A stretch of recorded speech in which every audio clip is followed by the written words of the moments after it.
So this is about going to Bruce Hornsby's house, which had a studio there too.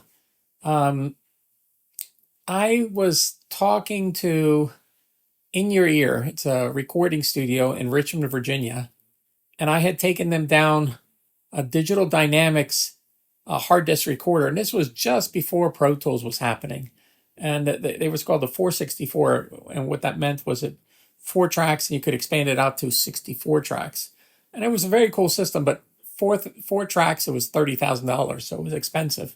So I had to throw that in my car, and I drove it down to In Your Ear, and this is before they had their big new facility that they have now.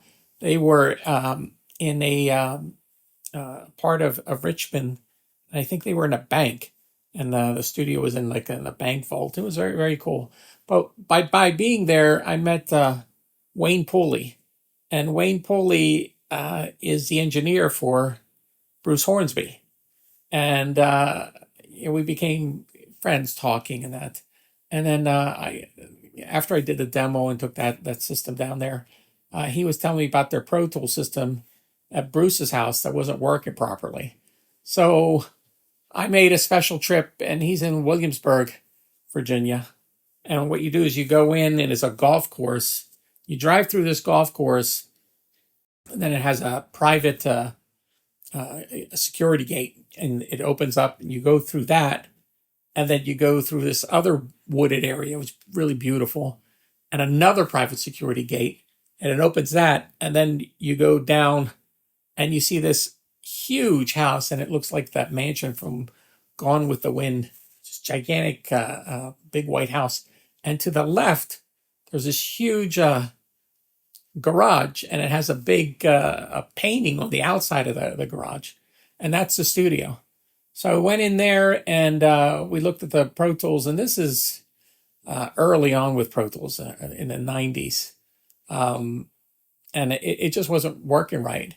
And when I couldn't get things to work right, I start unauthorizing things, or worst case scenario, reformat the whole drive and reinstall things.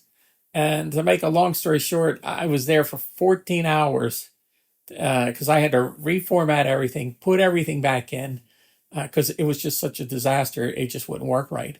But by the time I ended, my stay there, everything worked perfectly. But the studio was gorgeous. I think he had a big Neve console in there.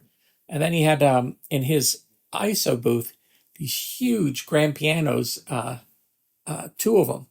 One faced the one wall, one faced the other, but they fit perfectly in this one room. But me and Wayne, we were there for a long, long time working on that Pro Tools system to get it up and running.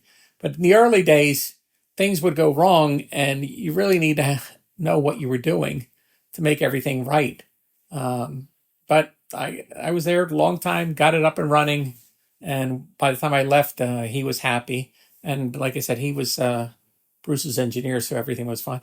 Never get to meet Bruce, but it was an interesting trip.